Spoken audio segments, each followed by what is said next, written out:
I am spellbound to see all this beautiful expression of your love. Such attention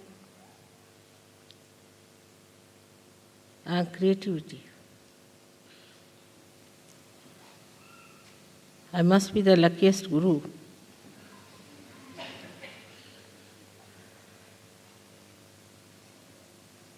To get the outside nature reproduced here so beautifully.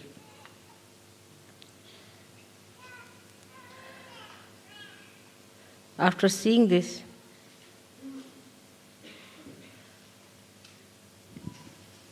no guru can escape complete melting of his heart.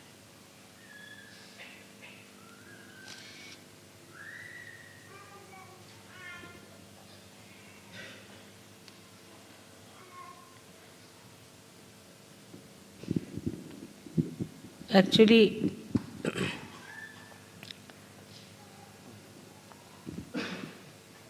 my disciples are very clever people.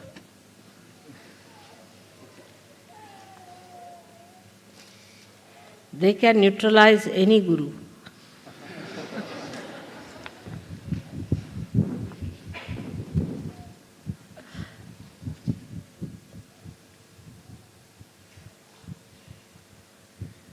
So that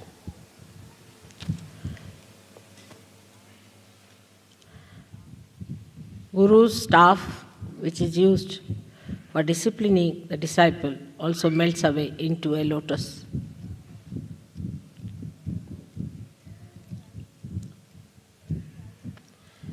Every time it's such a beautiful surprise to see how SahajaYogis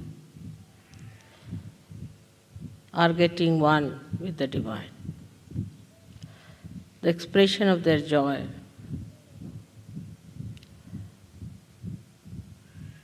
the conception of the divine. You can see very clearly, this is how I want you all to sit in the kingdom of God as I am sitting today.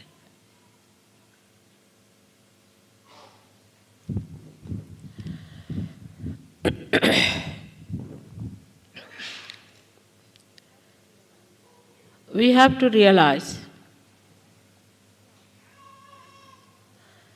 that we are now the part and parcel of that cosmic consciousness itself,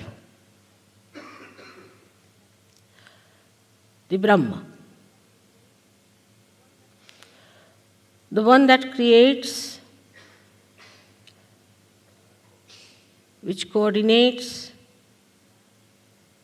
which plans into all the details, and the one that loves through its creation, through its expression, is that cosmic consciousness. We are not only in it, but we can handle it. We can regulate it. We can use it. We can work it out.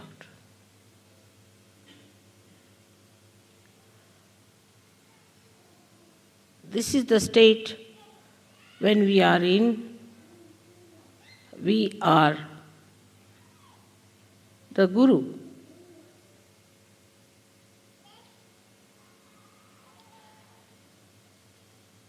Guru means a thing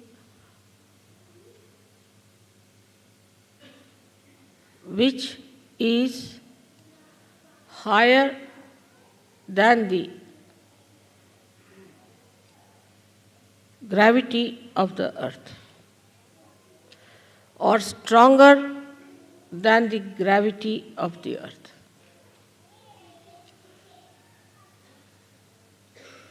What is the gravity of the earth? Superficially, when we see that, we understand it as a thing that acts on our body to keep us on the ground. Also, there is a load of a big atmosphere on our head, of many elephants standing on our head. Plus, the Mother Earth has the gravity to pull us towards herself. That's on the gross level, we understand the gravity. And on the gross level also, we sometimes understand the Guru principle.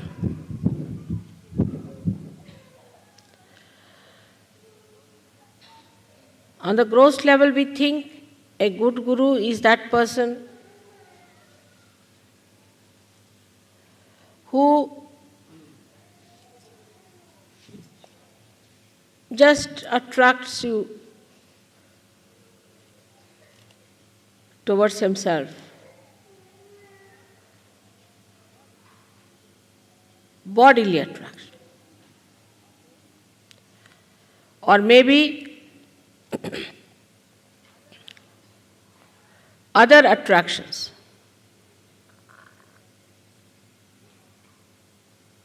Which are gross. And that's why people always go to the gurus who are false, who are superficial.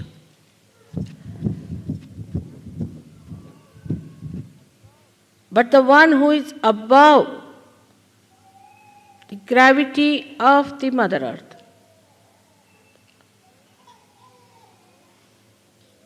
the gross, the subtler and the subtlest. Beyond all these attractions, that is the one, is the Guru.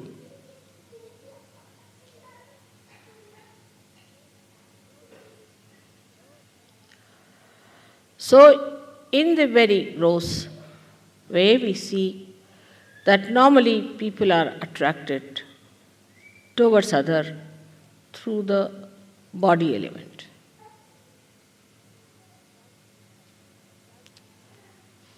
The gravity acting through the body.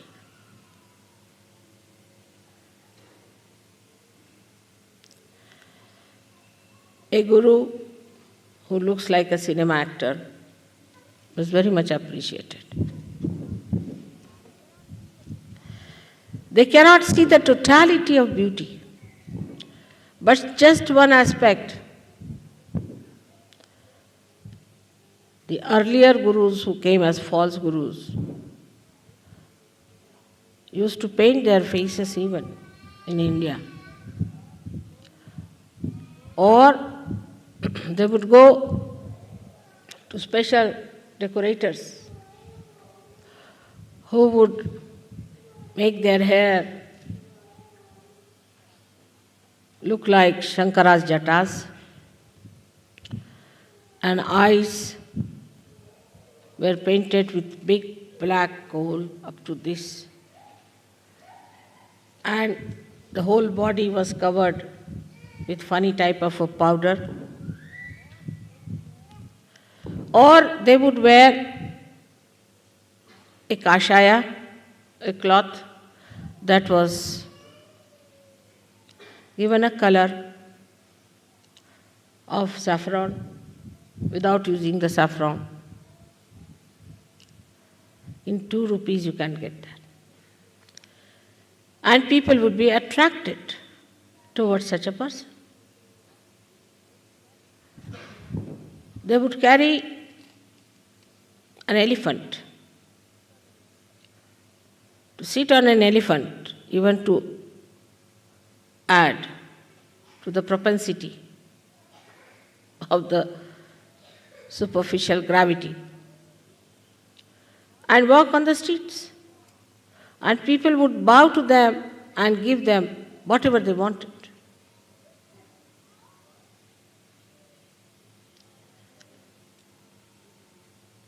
this cannot elevate anyone.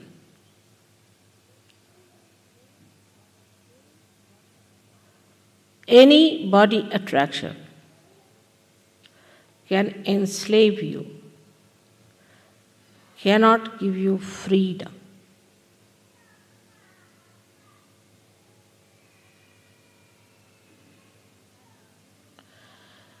It will give you habits for your body enslavements, and also it will enslave you to your guru. If he knows how to keep attractive in various ways.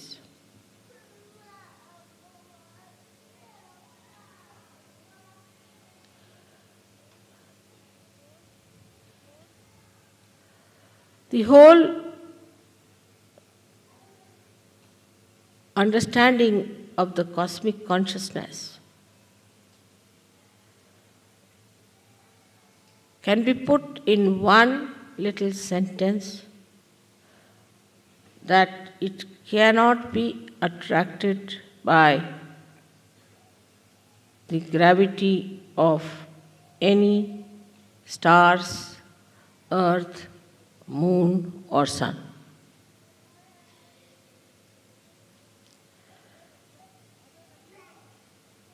The other attractions one has from the Mother Earth are all for food, greed, lust, materialism at its worst. It comes from matter. All that comes from matter. Once you start getting used to it, you become a slave and not a guru. So the first attempt should be for anybody to be a good guru is to get over material attraction. In a subtler way, we can see it happens like this. A lady or a gentleman buys an ashram in SahajaYoga. And the SahajaYogis start living in that ashram.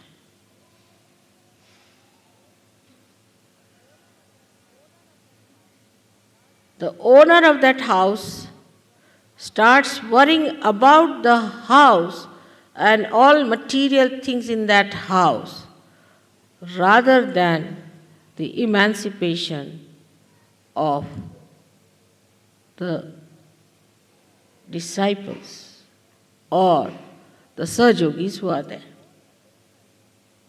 The whole attention is towards the material upkeep of the house and not towards the emancipation of the SahajaYogis who are supposed to rise into the cosmic consciousness. And such a person, if he starts believing that he is the guru, or in any way, even a SahajaYogi, he is sadly mistaken. Where is your attention is the point. If you are the guru, where is your attention? If your attention is on the correction and the nourishment of yourself and of others, then you are first of all the SahajaYogi.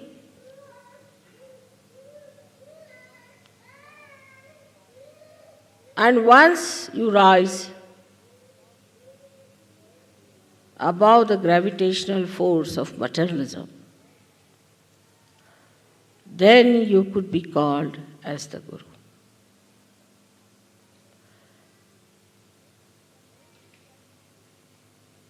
anything that is living has a capacity to rise against the gravity up to a point.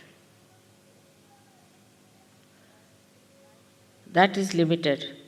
Like we have seen the trees. They come out of the Mother Earth and grow upward, up to a limited space.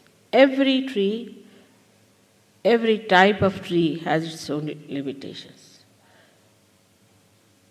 Cedar will be cedar, and rose will be a rose. Is all controlled by the gravitational force. But there is one thing which rises against the gravitational force, which has no limits, and that is your Kundalini. It cannot be controlled by the gravitational force unless and until you want it to be controlled.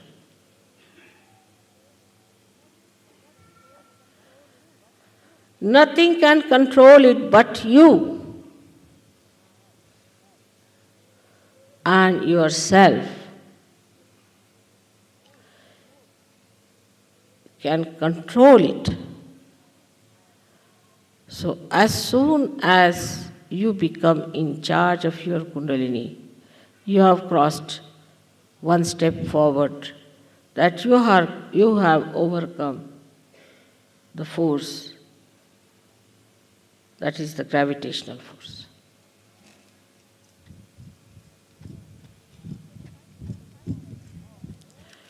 Then the cycle of all the 5 elements is bound together. All the 5 elements have to go in a cycle in such a way that nothing is wasted, nothing is spoiled, everything is organized.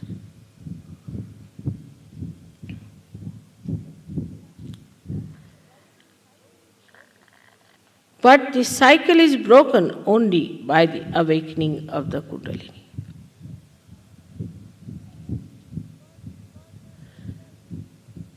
Because you enter into the highest of highest, which is the cosmic consciousness, which you know how to regulate yourself.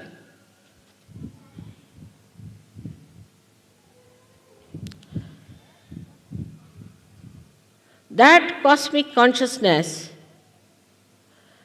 is the Param Tattva, is the principle of all the principles, controls all the principles. So it controls also the principles of all these 5 elements. It controls the Manashakti. It controls the evolution and gives you the power to evolve others.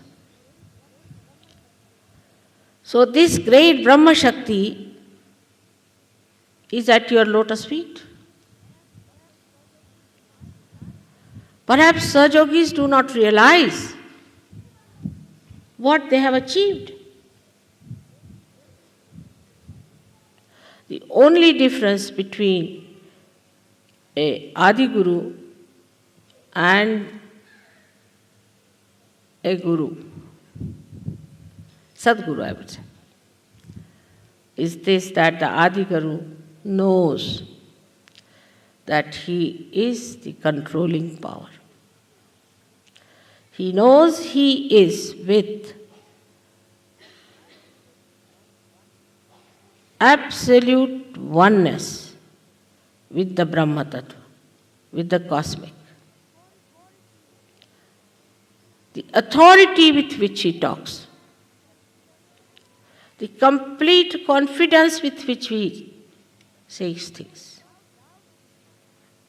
There is no doubt in his mind in any one of his teachings, he'll say, I verily say to you, that confidence that I am with the Brahma Tattva, that I am the Brahma, and that I am controlling all that Tattva,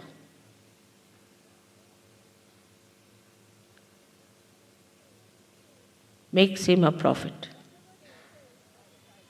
Because whatever he says, prophesizes, is the truth. Whatever he says about the past is the truth. And he knows that. He has no doubts.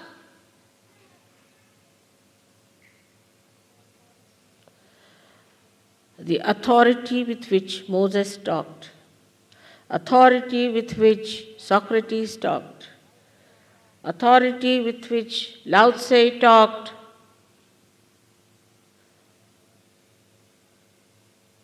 all these great Adigurus, from Adinath to Sainath, they didn't say, if you do this way will be good or that way would be good. No, this is what it is, you better do it.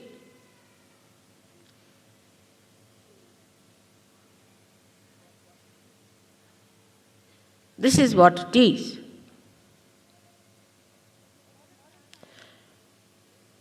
But in modern times, those gurus may not work out. That's why a mother had to come.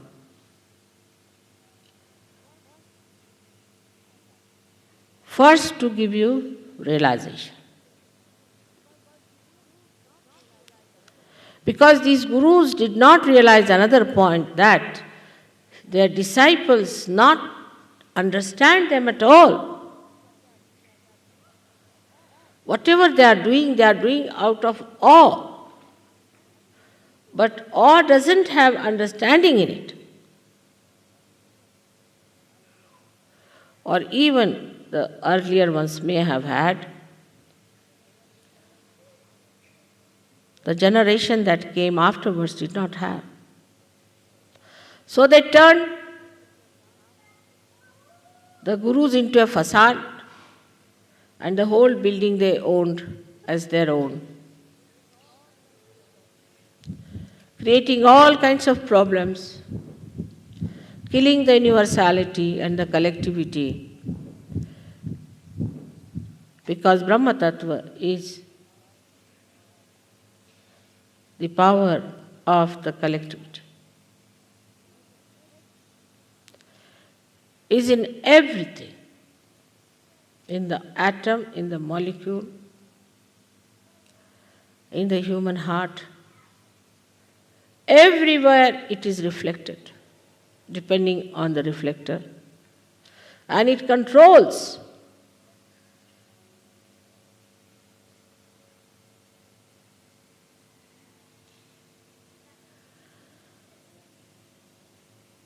This understanding they had, but the human understanding perhaps they did not have. That if we today tell them something, they might listen to us, but tomorrow they will forget. So it was necessary that you all should be given realization. Otherwise, also without realization, what's the use? What's the use of talking to people about the colors, those who don't have eyes? So realization has to be given. But it should not be done with diffidence.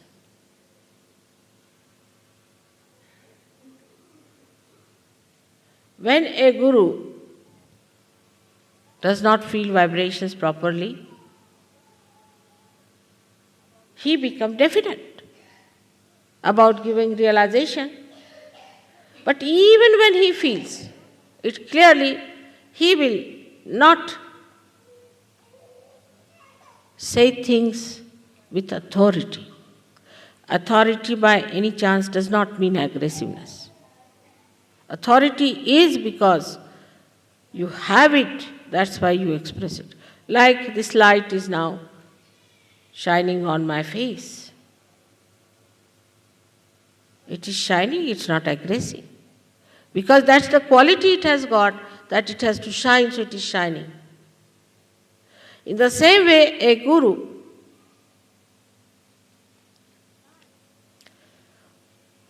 shines before the disciples.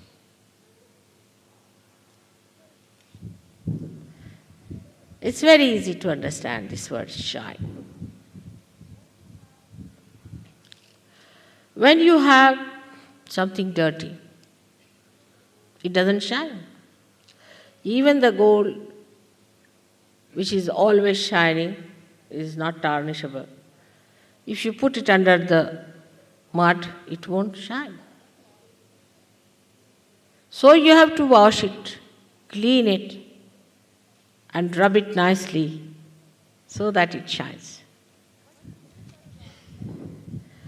But in Guru Tattva, it is from the basics you have to start. Before the gold came into its own state of gold, it was mixed with so many other things. So it had to be heated up, melted away, sieved out, and so many processes it had to go through to become gold. So when you become SahajaYogis, you have become gold. Now the second job is to keep this gold shining. And third would be to get a part in the crown of your mother so that you can never be tarnished.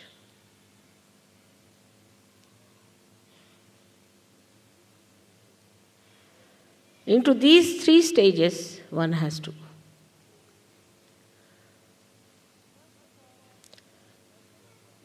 First of all, to judge yourself, to be a guru, you have to have a gravity of your own, which is not bound by the gravity of the Mother Earth.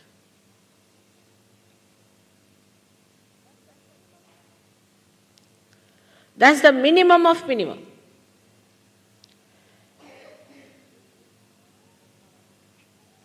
Which does not mean you wear outside the kashaya, the dress that suggests that you are a sannyasi. But from inside, you should be a sannyasi. Now a sannyasi who is inside a sannyasi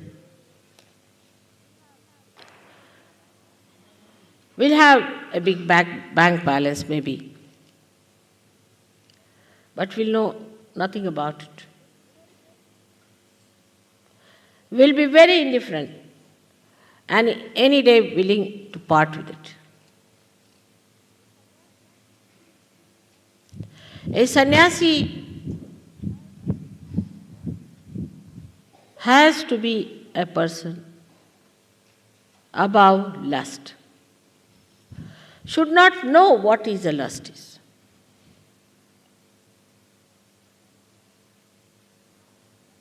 What is this attraction of lust is? That through his Kundalini and Muladhara, he can achieve it. Because now you have a capacity to rise above the gravity. you have got that power now to rise above this lust business, where your attention gets absolutely ruined. But in SahajaYoga we have everything. Like on Indian streets, you'll find the most modern car, a Rolls-Royce, Mercedes, as well as you can find a bullock cart, and also lots of cows and buffaloes, everything there. In the same way, I think in SahajaYoga we have all kinds. We have some people who are very great.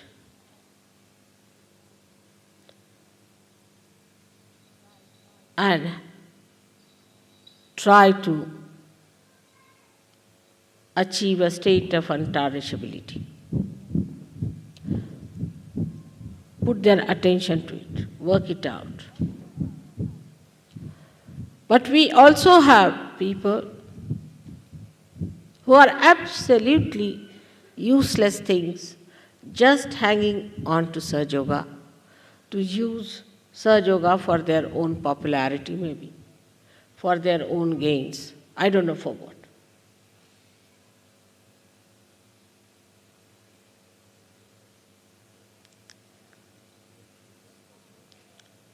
I have seen people who give lectures in the name of SahajaYoga and are badly caught up.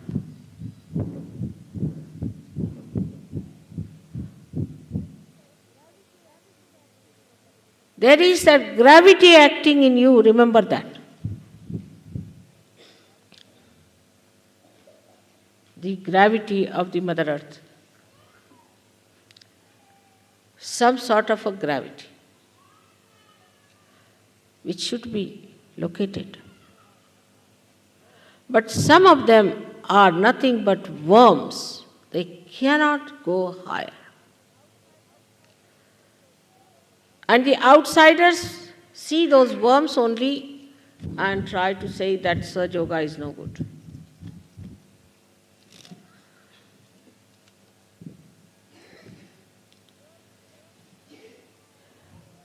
Your Kundalini has the power.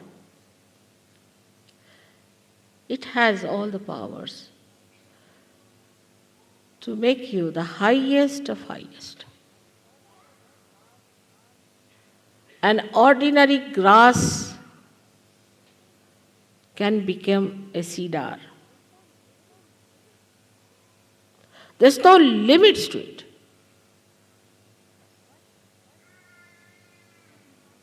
But you must have confidence in yourself and confidence in SahajaYoga. If you don't have confidence in yourself or in SahajaYoga, nothing can work it out. But the highest of all is the sincerity which nobody can instill in you.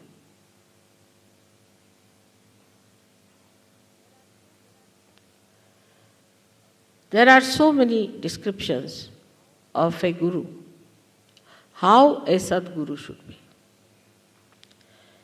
Not in the West, I didn't see that, because I think they never believed in gurus, but they have lots of gurus. Like Pope is another horrible fake guru sitting here. Then we have another one, Bishop of Canterbury, sitting there. All of them are false gurus. Know nothing about Kundalini, don't know anything Brahma. And they just want to denounce Indian ideas, not because they are Indian, but because if SahajaYoga is established, they will lose all their earnings. From where will they get their money and their crowns? So they want to propound that they are the solution, achieving nothing, spoiling the name of Christ, saying all kinds of things against him, stupidly, without knowing the divine. Then we have many in the Islam. Horrible people, just the opposite of Muhammad Sahib, doing all wrong things in the name of Muhammad Sahib. It's something like one can understand that a thief has to become an impostor, to behave like a king to show that he is not a thief and to have his thieving done. This is how they are, all of them. Right from India, we have many Brahmins of the same category. This priesthood has to go. Wherever there is a priest, no, it's a mafia. It's a sophisticated mafia.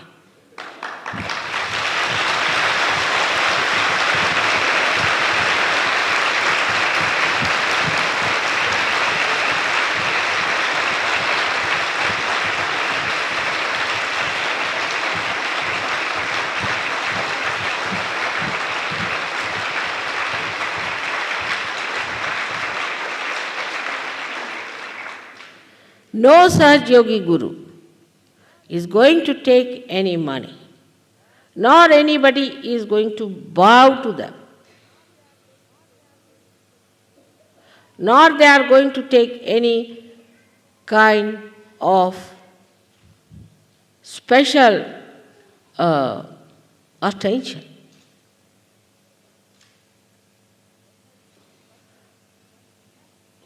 In the sense, in one place, we had an ashram where the Guru and the Guruvi became very important, and the Guruvi wanted her tea to be sent on her bed with a proper table, and she became a mini Mataji or a greater Mataji, because I don't demand many things which she demanded. I never demand anything. Whatever you do is very great for me. And this is how they felt they were great gurus, by asking for this privilege and that privilege. Guru has to suffer the most. That's how he can command. He has to be the example of austerity and of detachment. That's how he is going to get respect. In SahajaYoga, nobody is going to respect anybody because that Guru has made so much money out of SahajaYogis.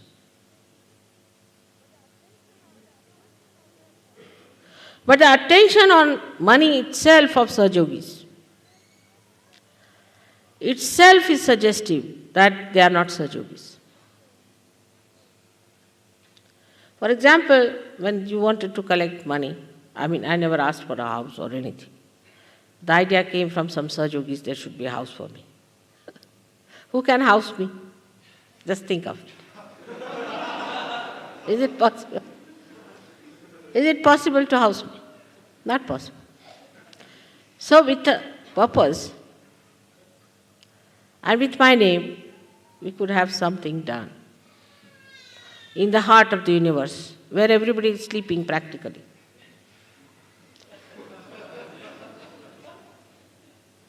We had to do something dynamic there. And I heard that some stupid people started arguing on that. That's again the sign of not understanding. If Mother has said yes, she would not do it for no reason.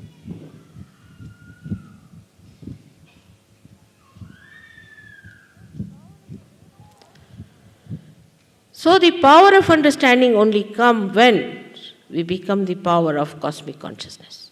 Because cosmic consciousness understands each and everything. Sitting down here, you can understand everything, you don't have to go there.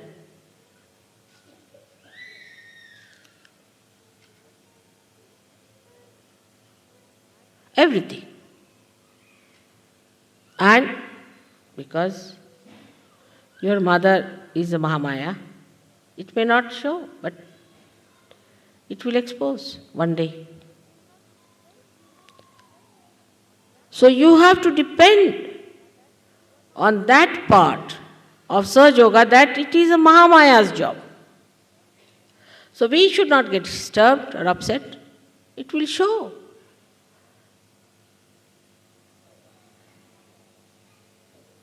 So you are doubly blessed. First of all, you got your realization, which they say is the hardest thing to get. You have overcome the gravity. And secondly, your mother is the mother of all the Adi Gurus. She is the one who taught all the Adi Gurus. She created the Adi Gurus, and she'll create out of you the Adi Gurus.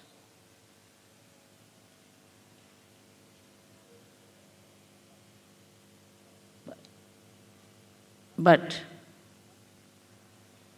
the quality has to be of gold. The Guru has to himself accept all the challenges, everything, to go through it, to work it out, to cleanse himself, to see for himself how far he has reached. He has not just to depend on some certificates of few people. It's not artificiality. It is not falsehood. It is reality. And when you come to reality, you must know that you have to be satisfied about yourself. Then comes the confidence. That's how the authority comes in. That you are sure of yourself that whatever you are doing is the reality. Reality and nothing else.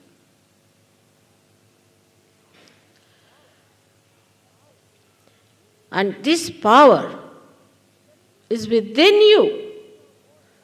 The Kundalini is within you. She is your own mother.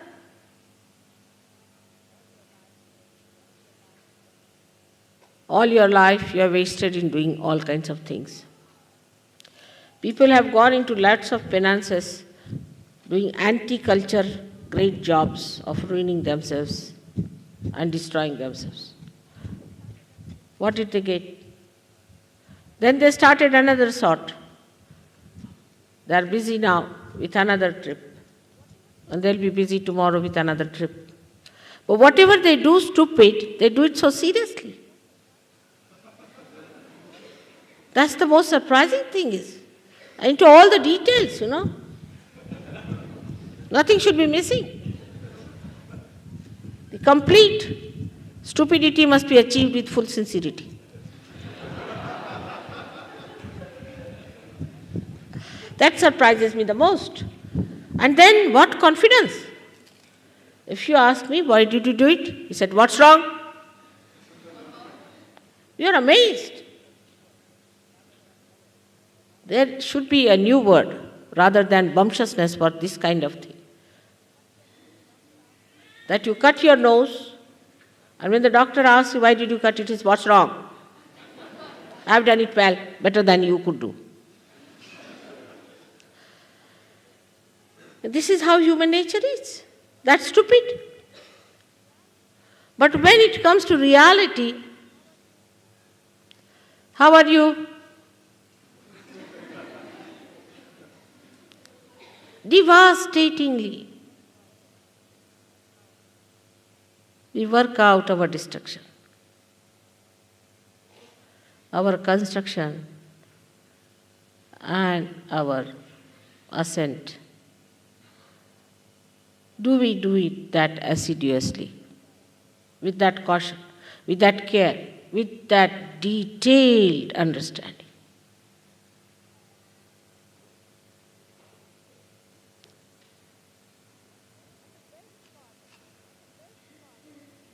And the best part of it, that when you are doing it, you get joyous, immediately rewarded. For example, doing all this, you must have all enjoyed, no doubt. Anything that you do in the name of God is immediately rewarded. the subtlest of subtle in the form of joy, and grossest of grossest in the form of all kinds of things. So why not do it something with complete understanding, meticulously, carefully? Why not? With full attention and concentration. Because the reward is joy. Ultimately, what do we seek is nothing but joy.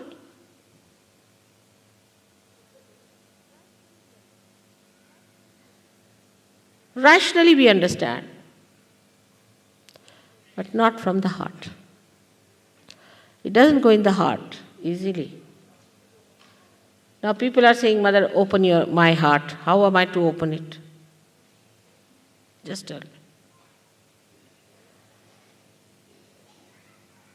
One has to go for an open heart surgery, I think, the way things are. To open your heart, the Guru has to be generous.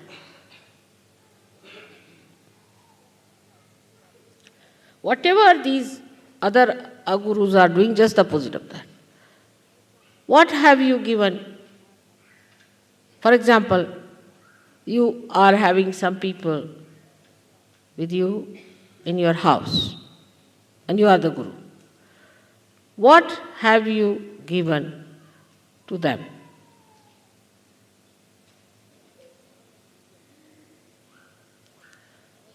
On material level, let us say. Then on physical level, have you ever massaged their head? I have massaged so many people's head. At least 50% of you had that.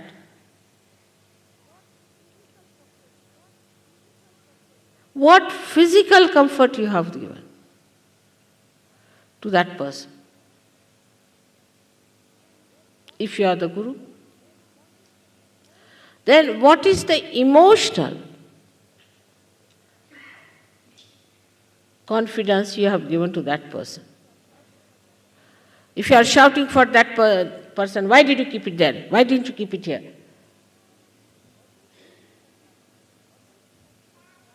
Also, it is vice versa among human beings. If you try to be nice to somebody, that person becomes ego-oriented. Dangerous stuff, you know. You are nice to somebody, you are kind to that person, you give him some money or you give him something. Then they say ego comes in that person. I'm surprised sometimes. How can it be? But it happens. I mean, I have been victim of such a nonsense. That people had to say, Mother, you spoiled that person. Just don't know, how can I spoil?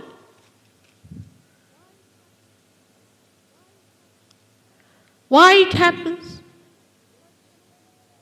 Because human beings have another great quality, that they cannot understand that anybody can care for them, because they cannot care for anyone. Anybody cares for them, they become egoistical.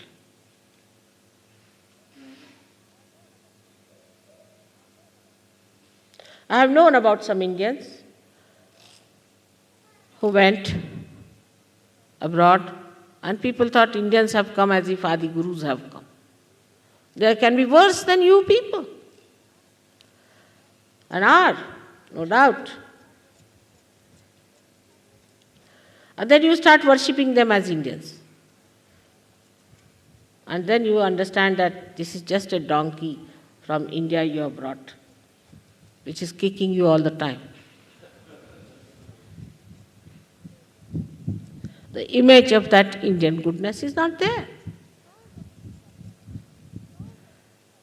Because of this problem, the Guru finds it impossible how to deal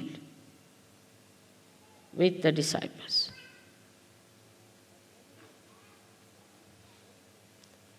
But there is a solution. Leave it to your mother, and I'll put them right. All such problems, you can leave it to me.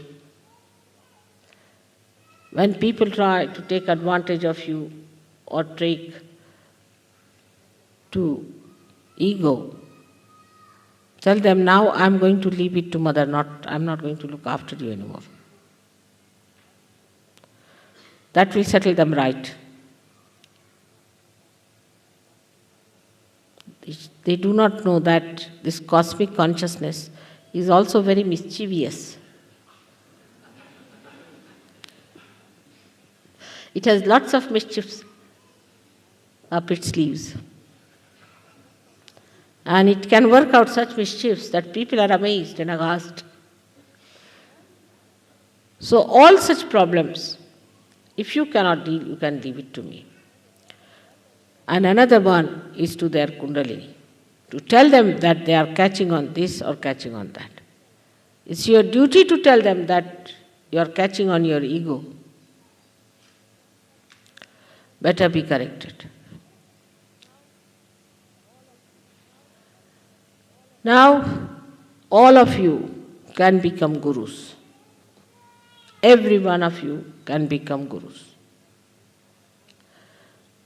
And can develop that great capacity to be one with that cosmic consciousness, completely out of the clutches of the gravity of the earth, materialism. Without achieving that, you have no right to tell anybody what is to be done. First, it should be your practice and precept in your own life, in your own example. And then, your example is sufficient to convince others.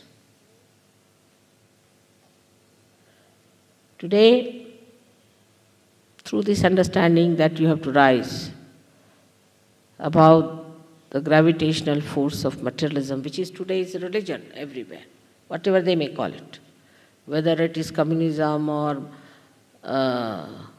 capitalism or democracy or democracy, whether it is Christianity, Hinduism, Islam or any other nonsense.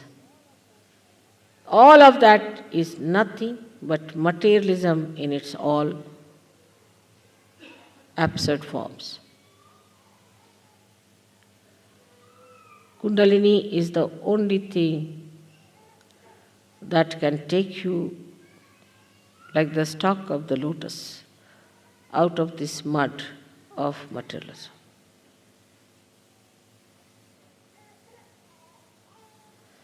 And that is what one has to achieve, especially in the West.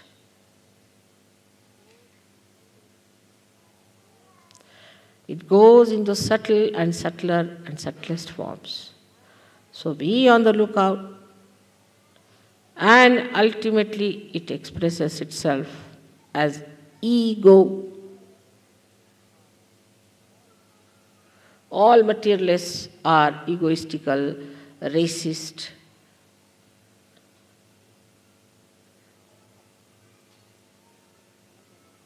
They are robbers and plunderers. They go to other countries like South Africa and settle down nicely, robbers and plunderers, and extracting the wealth of another.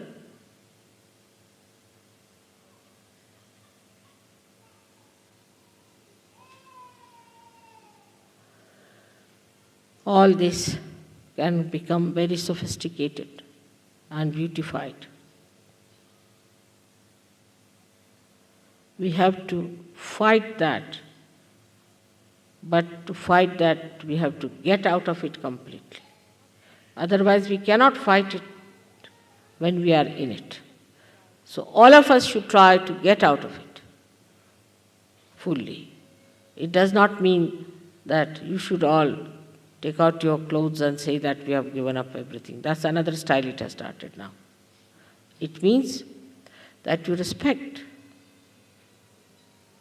all that is beautiful. You respect all that is good. But you are not dominated by anything. You are not in the clutches of anything. If I want, I can wear a gold chain, otherwise nothing. Doesn't bother. I don't care. That should be the attitude. If I have, or if I have to, I will. Nothing can dominate me. Nothing can give me status.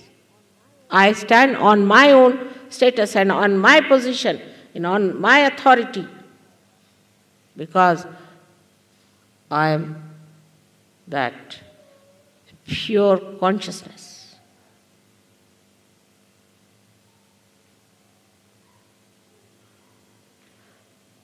Nothing can spoil me. Nothing can bring me down. Nothing can bow me. I cannot make anyone dominated by me either.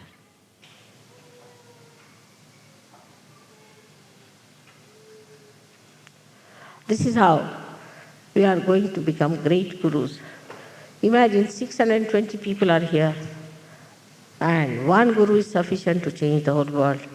With 620 gurus, God save the world now.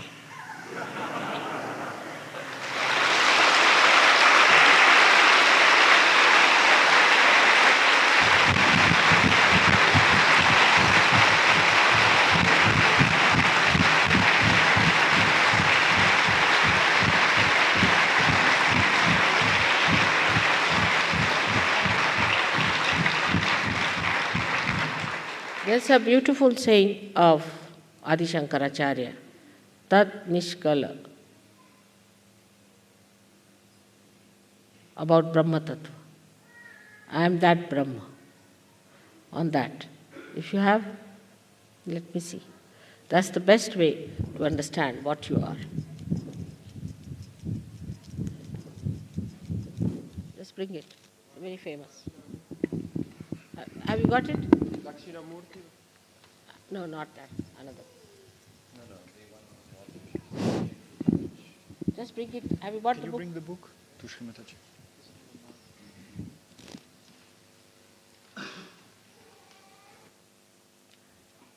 My chashma is in the purse is where.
This is the one.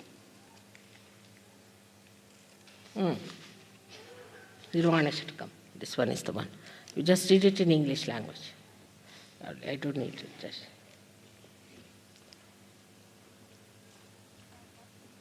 When you have got your nirvana, what happens to you? It says that.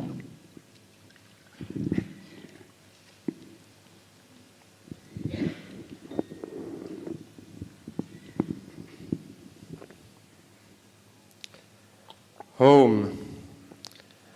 I'm neither the mind, intelligence, ego, nor chitta, neither the ears nor the tongue, nor the senses of smell and sight, neither ether nor air, nor fire, nor water, nor earth. I am eternal bliss and awareness. I'm Shiva, I'm Shiva. I'm neither the prana, nor the 5 vital breaths, neither the 7 elements of the body, nor its 5 seats, nor hands, nor feet, nor tongue, nor other organs of action. I'm eternal bliss and awareness. I'm Shiva, I'm Shiva. Neither greed nor delusion, loathing nor liking have I. Nothing of pride or ego, of dharma or liberation, neither desire of the mind, nor object for its desiring. I'm eternal bliss and awareness. I'm Shiva, I'm Shiva.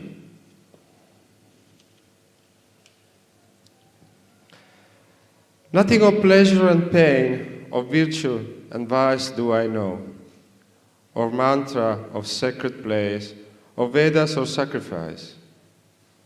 Neither I am the eater, the food, nor the act of eating. I am eternal bliss and awareness. I'm Shiva, I'm Shiva.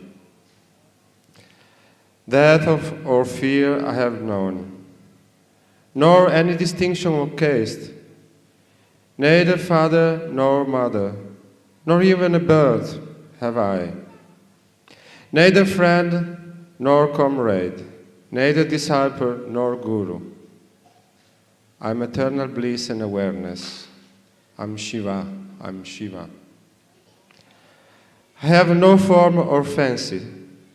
The all-pervading I am. Everywhere I exist.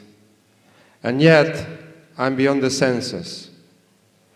Neither salvation have, nor anything to be known. I'm eternal bliss and awareness. I'm Shiva, I'm Shiva. That's what you are. You are eternal bliss and awareness, the consciousness, the pure consciousness. I think this must be, everybody must remember by heart and must say in all the ashrams. That's a very good way of remembering what you are. May God bless you.